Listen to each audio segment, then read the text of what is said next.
എല്ലാവർക്കും യെല്ലോ മീഡിയയുടെ ഏറ്റവും പുതിയ എപ്പിസോഡിലേക്ക് സ്വാഗതം. സബീഷ് കുർദിപ്പാലയുടെ 1001 കവിതകൾ ഭാഗം 48. First print. പിച്ച വെച്ചിറങ്ങും മുമ്പേ അറിവുകളെ വേവിച്ച് കുഴിച്ചു മൂടിയപ്പോഴാണ് അദൃശ്യ ശബ്ദം അവസാന ശബ്ദമായി മുഴങ്ങിക്കേട്ടത്. ക്വാളിറ്റി. രാഗി മിനുക്കിയ ചിരി വെയിൽ കൊണ്ട് തിളച്ചാറാതെ പിന്നെയും തിളച്ച് ഉരുകി മറയുന്നത്. തഴപ്പായ ചാണകം മെഴുകിയൊരു പുരയിൽ തണുപ്പിനൊരു ആധാരശിലയായത് മെനഞ്ഞ് നീറിപ്പുകഞ്ഞൊടുവിൽ ചിതയിലേക്കെടുക്കുന്നതും എന്നെ പൊതിഞ്ഞു തന്നെയാണ്. ചരമഗീതം. പാടിത്തുടങ്ങിയത് മനസ്സാക്ഷി കൊണ്ടായിരുന്നില്ല, ചിതയിലേക്കെടുക്കും മുമ്പേ എഴുതപ്പെട്ട മണ്ണിനെയും പൊന്നിനെയും കുറിച്ച് ഉള്ള ആദിയിലായിരുന്നു. കിളിക്കൊഞ്ചൽ. തുഞ്ചൻ പാടിയതെന്നും മധുരമായിരുന്നു. തുഞ്ചൻ പാടിയതെന്നും മധുരമായിരുന്നു. ചങ്ങമ്പുഴയാണെങ്കിലോ പ്രണയനോവുകളെയും ഒടുവിൽ അവശേഷിപ്പുകളായത് ആത്മാഹൂതികളും അറിവുകളുമായിരുന്നു. ചുമട്. കഴുത്തോളം വെള്ളത്തിൽ മുങ്ങിയപ്പോഴാണ് ശ്വാസം പോലും വെള്ളത്തിൽ ലയിച്ച് അവശേഷിപ്പുകളെ ആലിംഗനം ചെയ്തത്. അഞ്ചൽക്കാരൻ. ഓടി കരയും കടലും പിന്നിട്ടപ്പോഴാണ് അക്ഷരങ്ങളൊന്നായ വീടുകളിലേക്ക് പലായനം ചെയ്തു തുടങ്ങിയത്. ലോക്കർ.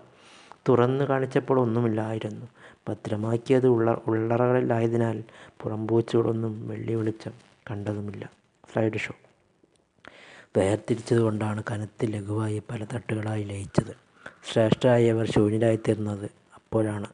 കരിമ്പട്ടിക. കറുത്തൊരു നിഴലായിരുന്നു ചുവരിന് പുറത്ത് പതിച്ചത്. അകത്തേക്ക് പ്രവഹിച്ചപ്പോഴാണ് ഉള്ളു നിറഞ്ഞ വിഷം വമിച്ച് ഹൃദയം ഉഷ്ണഭൂമിയായി തീർന്നത്. മഷിക്കറുപ്പൻ. മുഖമൊന്ന് ചുളിഞ്ഞപ്പോഴാണ് ചിരിക്ക് തിളക്കം കൂടിയത്. ചരിത്രക്കുറിപ്പുകളിൽ സ്മരണീയമാക്കിയത് അപ്പോഴാണ്. സദ്യ. വിളമ്പിയത് ഹൃദയം നിറച്ചായിരുന്നു. നിറഞ്ഞു തുളുമ്പിയപ്പോൾ ആരും അറിഞ്ഞില്ല.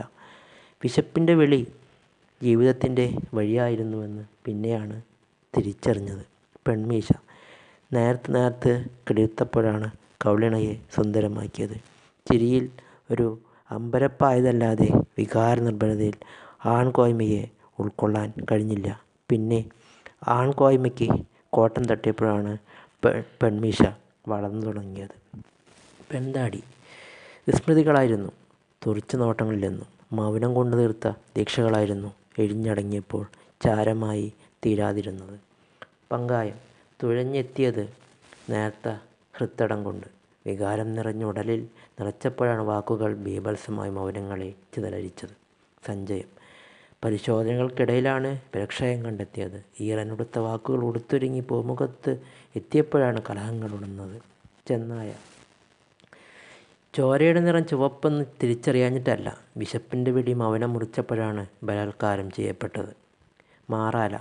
ലോകമൊന്നായി പടർന്നു പിടിച്ചത് ആഗോളതയിൽ ലയിച്ച് വിഷഹാരിയായി തീർന്നപ്പോഴാണ് ഭീകരവാദിയെന്ന് മുദ്രകുത്തപ്പെട്ടത്. മാറ്റൊലി. മുഴങ്ങിക്കേട്ടത് ഹൃദയം ആളിക്കത്തിയപ്പോഴാണ്. ദുന്ദുഭിയായത് ഉറക്കം സൃഷ്ടിച്ച കീർത്തനങ്ങളിൽ മനസ്സ് ചേർത്ത് വച്ചപ്പോഴാണ്. ആറ്റം. തരികളായി ഒത്തിരി നിമിഷങ്ങൾ സൃഷ്ടിച്ച് ദൈർഘ്യങ്ങളെ അളന്നെടുത്തത്. രാഗം. നീട്ടിയൊന്ന് ചമച്ച് കുറുക്കിയൊന്ന് ചൊല്ലി ഒടുവിൽ ചമയങ്ങളൊന്നായി അഴിഞ്ഞു വീണപ്പോൾ മുഖങ്ങളായി തീർന്നത്. പല്ലവി. വീണുടഞ്ഞ മൗനങ്ങളെ താളത്തിൽ ലയിപ്പിച്ചത്. അവിടെ വ്യക്തിത്വങ്ങൾ അനന്തതയിൽ ലയിച്ചത്. ആഘാതം. രാത്രി ഒളിച്ചത് മഴപ്പെയ്ത് തടർന്നു വീണ ഓർമ്മകളിലല്ല, അക്ഷരങ്ങൾ വായിച്ചെടുത്ത് വിഘ്നങ്ങളാക്കിയത്. വിഘടനം. വിഘ്നങ്ങൾ തീർത്തത് ആരംഭത്തിനൊടുവിൽ, സ്വപ്നങ്ങൾക്ക് അതിനണിഞ്ഞത് ഉദിക്കേണ്ട ബാല്യങ്ങളിലും. ജല്ലിക്കെട്ട്. കൊമ്പ് കോർത്തത് രക്തച്ചൊരിച്ചിലാണ്, അവസാനിച്ചത് ഹൃദയം തൊട്ട് ഒഴിഞ്ഞ നൈർമല്യങ്ങളെ ആചാരങ്ങളിൽ ചേർത്ത് വച്ചത്. പൊങ്കാല. വ്രതമെടുത്തത് ശരീരശുദ്ധി തീർത്ത കന്യകയായാണ്. പിന്നെ എപ്പോഴാണ് ആത്മശുദ്ധിക്കിടയിലും അബലയെന്ന് വിളിക്കപ്പെട്ടത്. നേർരേഖ. തെളിഞ്ഞ് വന്നപ്പോഴാണ് കാപട്യങ്ങൾ കലാശത്തിനൊടുവിൽ മാനം പോലെ കാർമേഘത്തെ വിഴുങ്ങി മൗനിയായത്. അവസാനത്താഴം. അറിഞ്ഞിരുന്നില്ല അവസാനത്തെ രുചിയും. അവിടെ ആദ്യത്തെ കാഴ്ചകളെ വിസ്മരിച്ചിരുന്നില്ല ഒരിക്കൽ പോലും.